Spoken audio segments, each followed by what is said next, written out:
일하는 크리스찬이라는 제목으로 말씀을 나누겠습니다. 저는 군대에 있을 때 탈영병을 봤습니다. 저희 선임이 탈영을 했어요. 2번을 했습니다. 그리고 제 후임도 1명 탈영을 했었고, 탈영이 뭐냐면 군인이 복무하는 부대를 이탈하는 행위를 탈영이라고 합니다. 오늘 본문에 탈영이라는 단어가 나와요. 오늘 본문 6절 말씀 한번 읽어보겠습니다. 시작. 형제들아, 우리 주 예수 그리스도의 이름으로 너희를 명하노니 게으르게 행하고 우리에게서 받은 전통대로 행하지 아니하는 모든 형제에게서 떠나라. 얼른 보니까 탈영이라는 단어가 안 보이는데 탈영이라는 뜻이 여기 나와요. 게으르게 행하고, 우리말로 번역된 게으르게 행하고, 아타크토스라는 단어가 바로 탈영을 의미합니다. 탈영. 그러니까 지켜야 할 자리, 본인이 해야 할 사명, 본인이 해야 할 일을 이탈해버리는 것이요. 이것을 오늘 본문에서는 게으르게 행한다라고 번역을 한 것입니다. 다음 7절에도 또 나옵니다. 자, 7절도 보죠. 시작. 어떻게 우리를 본받아야 할지를 너희가 스스로 아나니 우리가 너희 가운데서 무질서하게 행하지 아니하며. 여기 무질서, 이게 바로 탈영입니다. 똑같은 단어입니다. 아타크토스.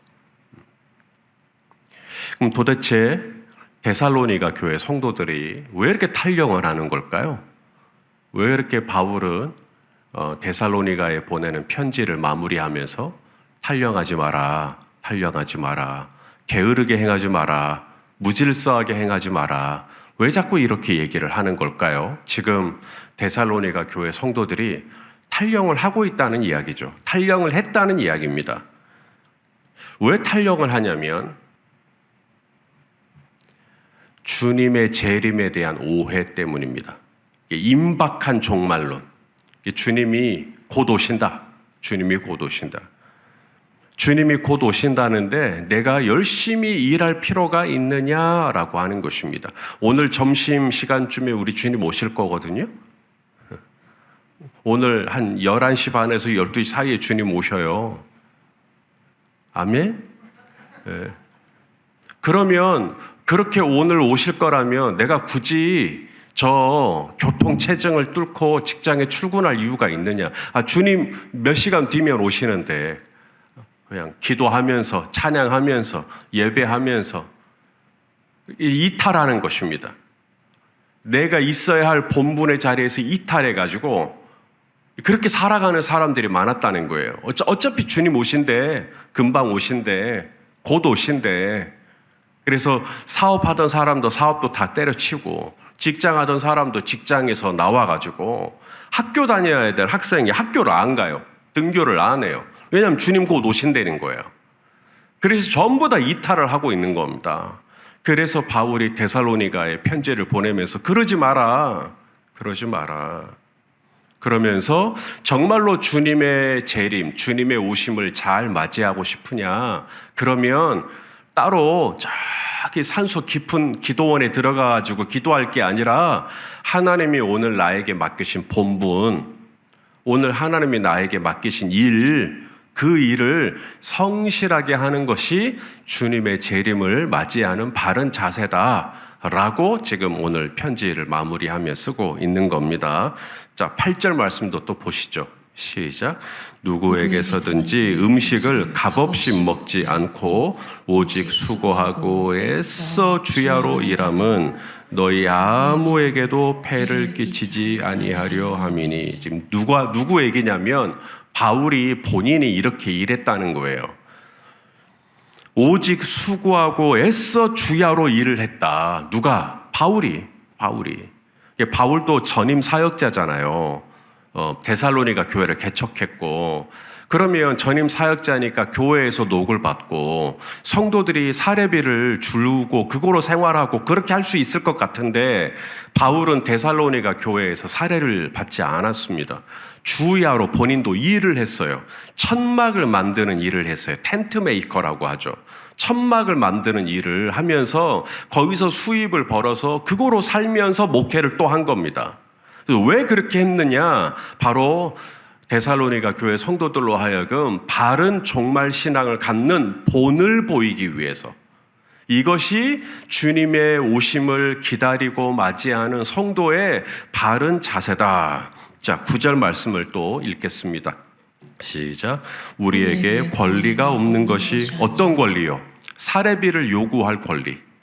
나의 생활을 책임져 주라 라고 교회에 요구할 권리가 없는 것은 아닌데 오직 스스로 너희에게 본을 보여 일을 했다는 거죠. 새벽부터 저녁까지.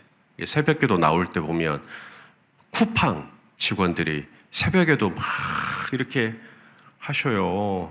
정말 수고가 많으시대요. 저는 그분들 보면 혹시 이분 중에 우리 성도님들 계실까 싶어가지고 눈을 크게 뜨고 이렇게 보는데, 아무쪼록 너희에게 본을 보여 우리를 본받게 하려 함이니라.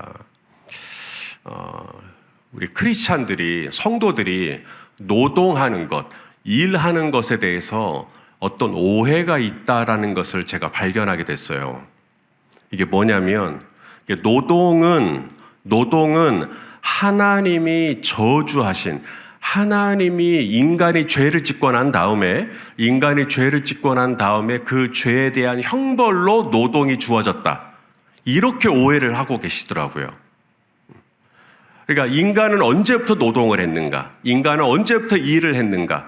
아담과 하와가 선악과를 따먹고 나서부터 하나님이 너희는 땅에서 수고하라 그랬다는 거예요. 자, 읽어보죠. 창세기 3장 17절 시작.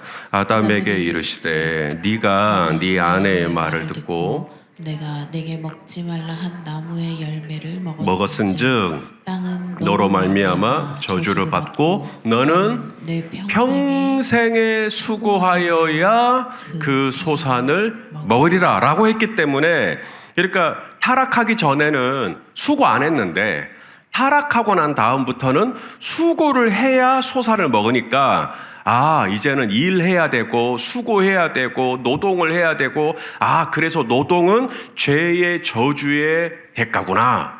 이렇게 오해를 많이 하셔요. 그렇지 않습니다. 아담과 하와가 동산 중앙에 있는 선악을 알게 하는 나무 열매를 먹기 전에도 이미 에덴 동산 안에 노동이 있었어요. 이 일이 있었어요. 하나님이 태초에 사람을 만드실 때 사람을 만드신 목적, 우리의 형상을 따라 사람을 만들자, 목적이 나오죠. 자, 창세기 1장 26절 시작. 하나님이 이르시되 우리의 형상을 따라 우리의 모양대로 우리가 사람을 만들고 그들로 뭐예요? 바다의 물고기와 하늘의 새와 가축과 온 땅과 땅에 기는 모든 것을 뭐하게 하자? 다스리게 하자. 그러니까 사람 만들고 일 시키자는 거예요. 사람 만들어서 바다의 물고기도 다스리게 하고 하늘의 새도 다스리게 하고 땅에 있는 것들도 다 다스리게 하자. 일 시키겠다는 거죠. 그래서 하나님이 당신의 형상과 모양을 따라 아담과 하와, 남자와 여자를 창조하시고 복을 주시죠. 복을 주신 다음에 제일 먼저 했던 일이 뭐냐? 밭을 가는 일이었어요. 자, 창세기 2장 5절입니다. 시작. 여호와 하나님이 땅에 비를 내리지 아니하셨고 땅을 갈 사람도 없었으므로 들에는 초목이 아직 없었고 밭에는 채소가 나지. 자, 인간을 만들기 전에는 땅을 갈 사람이 없었는데, 자, 인간을 만들었어요. 자, 15절입니다. 시작. 여호와 하나님이 그 사람을 이끌어 에덴 동산에 두어 그것을 경작하며 지키게 하시고. 에덴 동산, 에덴이 기쁨이잖아요. 기쁨의 동산에, 희락의 동산에 두시면서 인간이 뭘 했다고요? 노동을 했다니까요. 밭을 갈았어요. 씨를 뿌리고 밭을 갈고 물을 주고 식물이 나게 소산물이 나게 만들고 에덴 동산에서 말이죠. 타락하기 전에, 죄 짓기 전에 이미 노동은 있었다. 그러므로 노동은 죄의 결과다. 하나님의 심판의 결과다. 형벌의 결과가 노동이다라는 전제는 틀린 것입니다. 그러면 노동은 언제부터 있었느냐? 우리가 지음받고 하나님의 형상으로 지음받고 이 땅에 존재하는 순간부터 우리는 이미 밭을 갈기 시작했다. 그때는 에덴이었어요. 그때는 기쁨이었어요. 그때는 즐거움이었어요. 그때는 감사였어요. 그럼 죄를 짓고 난 다음에 뭐가 달라졌는가? 이제는 수고로워져야 돼요. 수고로워. 그게 무슨 말이냐면 이제는 일하는 게 고통이 되는 거예요. 일하는 게 지겨워지기 시작하는 거예요. 일하는 게 너무 고통스럽게 여겨지기 시작하는 거예요. 일 자체가 죄의 결과가 아니라 일에 대한 나의 반응이 쓴뿌리가 돼버린 거죠.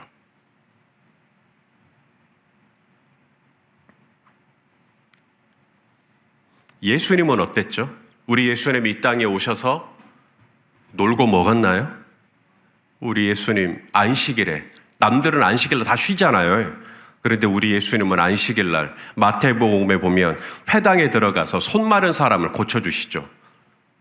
또 누가복음에 보면 18년간 몸이 꼬부라졌던 여인을 고쳐주시죠. 남들은 다 쉬는데.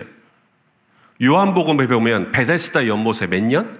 38년 동안 자리에 누워있던 사람을 예수님은 안식일에 고쳐주시죠. 그래서 사람들이 왜 안식일날 당신은 쉬지 않고 자꾸 일을 하냐? 그러니까 예수님이 뭐라 그래요? 아버지께서도 일하시니 나도 일한다. 자, 요한복음 5장 17절 읽어보겠습니다. 시작. 예수께서 그들에게 이르시되 내 아버지께서 이제까지 일하시니 나도 일한다 하시며. 하늘에 계신 아버지도 뭐하고 계셔요 지금? 그럼 우리도 일을 해야죠.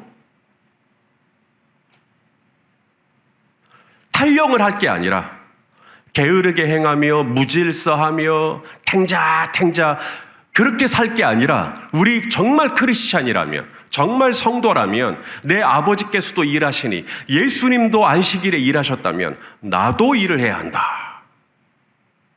나도 성실하게, 내가 주부예요. 그럼 주부의 일을 열심히 할 것이고, 내가 간호사예요. 그러면 또 환자를 열심히 돌볼 것이고, 내가 학교에서 선생님이에요. 그러면 또 열심히 또 학생들을 또 가르칠 것이고, 교회에서 교회학교하고 교회에서 주방에서 봉사하는 건 거룩한 일이고, 내가 세상에 나가서 택배 일을 하거나 식당에 가서 국을 끓이는 것은 세속적인 일이에요? 그게 아니란 말입니다.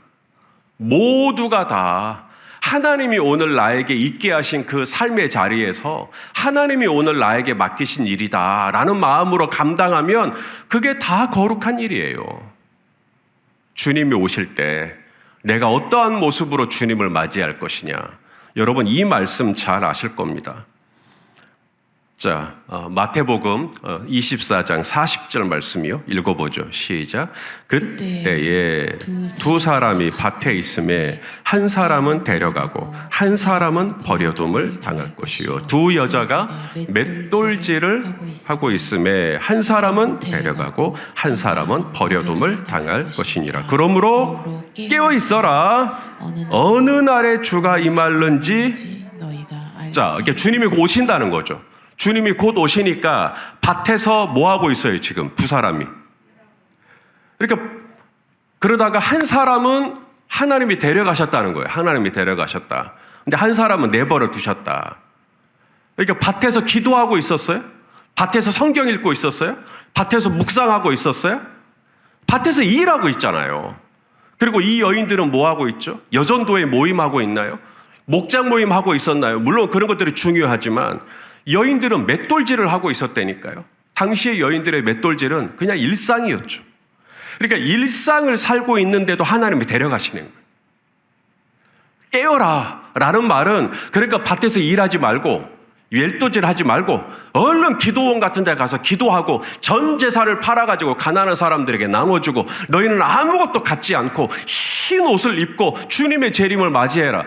그런 극단적인 종말론자들, 우리가 그들을 따라가면 안 된다는 것입니다.